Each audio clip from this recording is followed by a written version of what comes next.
सर्वप्रथम शिवूर साखर कारखाना लिमिटेड वाकोडी, जिल्हा परिषद शाळा वाकोडी यांचे सहल आपल्याला दाखवण्यात येत आहे।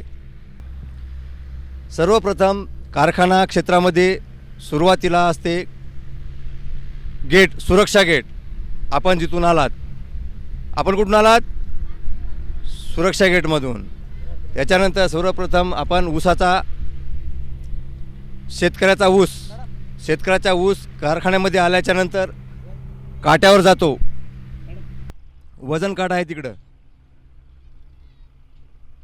वजन काटा केल्याच्या नंतर इकडं हे क्रेन आहेत, उचलून आपण मिलमध्ये टाकल्या जाईल ऊस।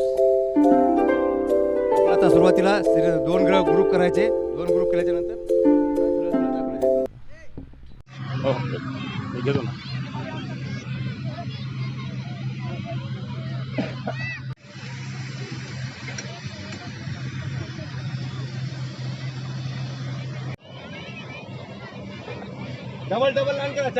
हे ऊस काटा करून आल्याच्या नंतर हे टेबल म्हणतात त्याला, केन टेबल। केन म्हणजे ऊसाचा टेबल आहे हे। ह्या टेबलद्वारे गव्हाण याला नंतर खाली जाते, खाली टाकल्याच्या नंतर त्याला गव्हाण म्हणतात। या गव्हाणमध्ये पडल्याच्या नंतर इथून मिलमध्ये सप्लाय होतो, पूर्ण मिलमध्ये त्याचे तुकडे होऊन गव्हाणमधून मिलमध्ये जातात। पण तिथून तिथं रस होतो, रस पुन्हा तिकडं गरम होऊन स्टीमद्वारे गरम होतो बॉयलरच्या। मग स्टीमद्वारे गरम होऊन तिकडं पुन्हा याच्यामध्ये जातो, तिकडं खिसलायझरमध्ये जातो। खिसलायझरमध्ये जाऊन पुन्हा ते गरम होऊन प्रक्रिया होऊन ते पुढं साखर होऊन पुढं खाली पडते। तर आपण तुम्हाला दाखवण्यासाठी ह्याला केन टेबलमधून याच्यामध्ये गव्हाणमध्ये पडतो। गव्हाण हे चाललेली आहे ना ती, याला गव्हाण म्हणतात। ही चाललेली आहे ती गव्हाण आहे, याला गव्हाण म्हणतात। हे पडलेलं असे साधारण पडायला नाही पडले, त्याला गव्हाण म्हणतात असे। पुन्हा पुढं मिलमध्ये जाऊन त्याच्या कथेद्वारे तुकडे होतात मध्ये आंतरमध्ये, हे ते आपल्याला दिसत नाही, याच्या अंतर्गत असते ते तुकडे होऊन पुन्हा वर रस पडतो। रस वेगळा होतो आणि भुसा वेगळा होतो, त्याला बग्यास म्हणतात। हे तुम्हाला पुढं मी दाखवणार आहे तिकडं। आता हे ऊस पडायलेलं आहे तिकडं, हे ढेगारा पडला खाली गव्हाणमध्ये पडल्याच्या नंतर हे चक्का जो फिरत आहे, ह्या चक्क्यामध्ये कत्ती बसवलेले असतात, मोठमोठे असे जाड कत्त्या। त्या कत्त्याने त्याचे तुकडे केले जातात, बारीक टिपरे केले असतात, एवढ्या टिपरे होतात। ते टिपरे जाऊन वर पुन्हा हे असे सरळ ह्या मिलमध्ये जातात। इकडे असं तुम्ही थोडंसं सरळ ह्या मार्गे हे वर जातात। हे वर गेल्याच्यानंतर तिथं ते वरून पडायला बारीक भुसा होतो, त्या साईडला तिकडे रस पडायला आहे, ते रोस तो पलीकडला रस पडायला, ते रोस पडतो तिकडे बाजूला, दिसायला का रस तिथे त्या साईडला पडायला बघा बारीक, बघा ते रस पडून पुन्हा तिकडे प्रक्रिया होते त्याची। पुन्हा तिकडं बघ्यास खाली याचा भुसा जो आहे तो भुसा खाली पडतो आणि रस स्टीमद्वारे पुढं ढकलला जातो।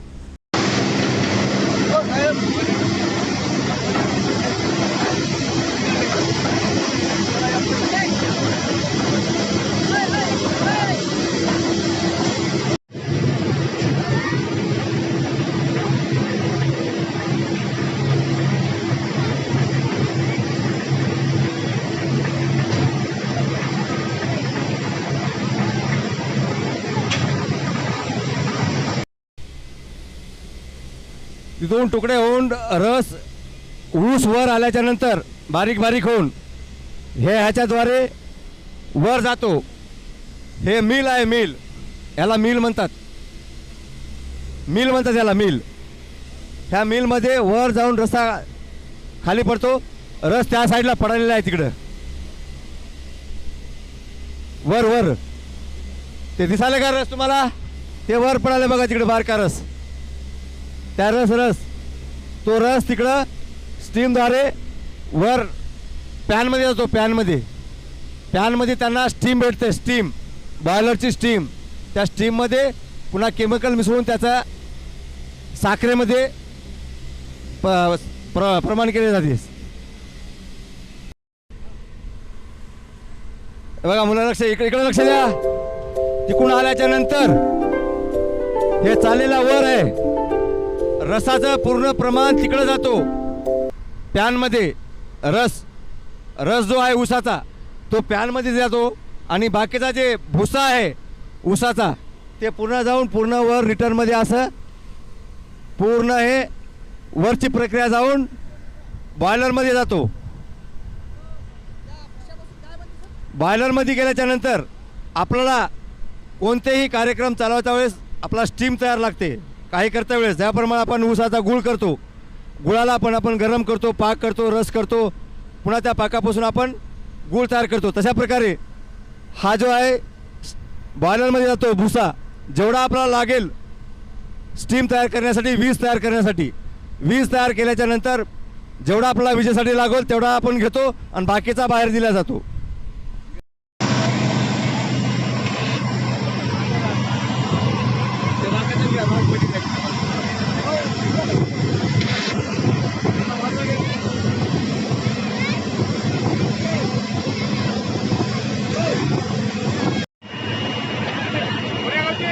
कारखाना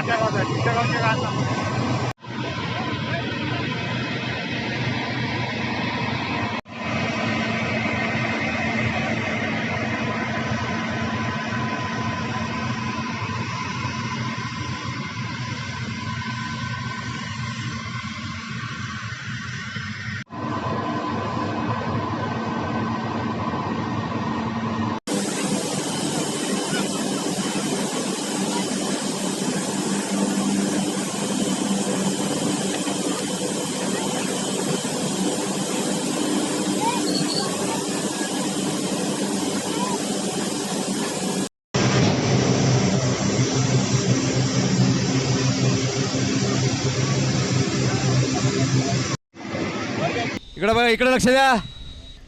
रसाचं प्रमाण इकडलं येतो, टाकीमध्ये येतो. टाकीमध्ये हे टाक्या दिसायला का? चार टाक्या दिसायला का? ह्या 4 टाक्यामध्ये रस जातो. तिथून त्याला गरम केल्या जाते, उकळल्या जाते. उकळल्याच्या नंतर ह्याच्यामध्ये पुन्हा एक खिसलायझर असतो वर.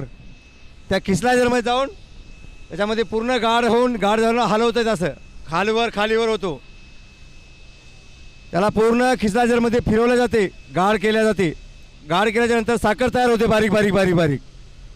मग ती साखर त्या मशीनद्वारे शुद्ध करून पुन्हा बाहेर तिकडं काढल्या जाते. साखर जी पूर्ण तिकडून रस जातो, स्टीममध्ये गरम होतो. गरम झाल्याच्या नंतर पुन्हा बॉयलरमध्ये पुन्हा तिकडं जाऊन खिसलायझरमध्ये जातो. खिसलायझरमध्ये पाक तयार होतो. पाक झाल्याच्या नंतर पाकाला खिसलायझरमध्ये खालीवर फिरवलं जाते. त्याच्यामुळे ते पाकाचे कण असतात बारीक, ते साखरेमध्ये प्रमाण होऊन जातात आणि ते साखर पुन्हा त्याला शुद्ध धुवून साखरेला मशीनमध्ये टाकून धुवून त्याची पुन्हा प्रक्रिया पुन्हा बाहेर साखरमध्ये काढल्या जाते. आपोआप साखरमध्ये या मशीनमधून साखर खाली पडते, पाणी धुवून बाहेर निघून जाते. ही झाली पूर्ण सुरुवातीपासून ते अखेर साखर गळेपर्यंत प्रक्रिया. हे पुढचे जे आहे ते गोदाम आहे, ते 2 साखरेचे स्टॉक म्हणतात, साखर स्टॉक त्याला. ठीक आहे.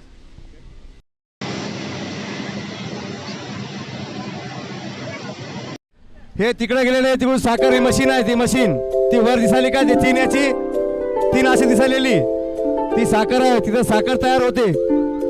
साखर वरून खिसलायझरवरून माल पडतो. माल पडल्याच्या नंतर त्या मशीनमध्ये पाणी असते, ते गरम पाण्याने ते साखरला जेवढा माल लागतो, साखर आपला खाली पडायची तेवढी 50 किलो समजा पडेल तर त्या 50 किलो एवढाच भरून पडतो त्या मशीनमध्ये. त्या मशीनमध्ये पडल्याच्या नंतर त्याच्यामध्ये पाईप लावलेले असतात पाण्याचे, गरम पाण्याचे धुवून काढण्यासाठी साखर. ते बाकीची साखर ते धुवून गरम पाणी खाली तिकडे जातो. साखर धुवून काढल्याच्या नंतर हे हॅपर म्हणतात त्याला. हॅपर ते हलायले का ते त्याला हॅपर म्हणतात, हॅपर. मग त्याच्यात वाटे हॅपरमधून पुन्हा वर शुगर हाऊसमध्ये येतो. हा शुगर हाऊसमध्ये आल्याच्यानंतर तिथून वर जातो, पूर्ण वर. हे वर गेल्याच्यानंतर ते मशीनमध्ये तेव्हा थैलं लावालेलं आहे, तिथं खाली लावाले मशीन झाले का ते थैलं लावाले. आपोआप त्याच्यामध्ये 50 किलो पडल्या जाते. 50 किलो झाल्याच्यानंतर वजन काटा आपला ऑटोमॅटिक आहे. ते त्याच्यामध्ये 50 किलो पडल्याच्यानंतर थैलं खाली पडल्या जाते. 50 किलो झाले, थैलं खाली पडलं, सरळ ह्या टेकरद्वारे गोदामामध्ये सप्लाय होतो. ठीक आहे, समजलं आतापर्यंत? आता बाहेर गेल्यानं तुम्ही विचारल्याला सांगू शकता कुठे काय गेलं म्हणून.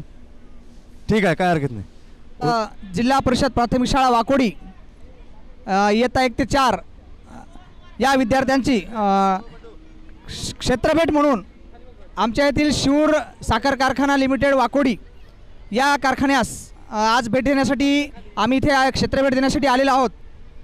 या क्षेत्रभेटीदरम्यान या कारखान्यातील सर्व कर्मचारी वर्गांनी GS संगमवार सर या सरांनी आम्हाला या क्षेत्रभेटीदरम्यान संपूर्ण कारखान्याची अतिशय इत्थंभूत आमच्या विद्यार्थ्यांना त्याच्या ऊसाच्या वजनापासून ते त्याच्यावर प्रक्रिया करून साखर कशी बनते व ती कशी निर्यात होते, तसेच आमच्यासोबत आम्हाला आमची क्षेत्रभेट सुलभ करण्यासाठी आमच्याच गावातील खांबाळकर सर, चिलकर सर, तसेच मस्के सर आणि इतर सर्व कर्मचारी यांनी या क्षेत्रभेटीसाठी आम्हाला भरपूर सहकार्य करून आमची ही क्षेत्रभेट यशस्वी पार पाडलेली आहे. त्याबद्दल आमच्या शाळेतर्फे आमच्या मुख्याध्यापिका Jadhav madam, Londhe sir, Kapade sir, Goswami madam, Deshmukh sir या सर्वांतर्फे आम्ही तुमच्या सर्व कारखान्याच्या टीमचे धन्यवाद देतो आणि तुमचे आभार मानतो.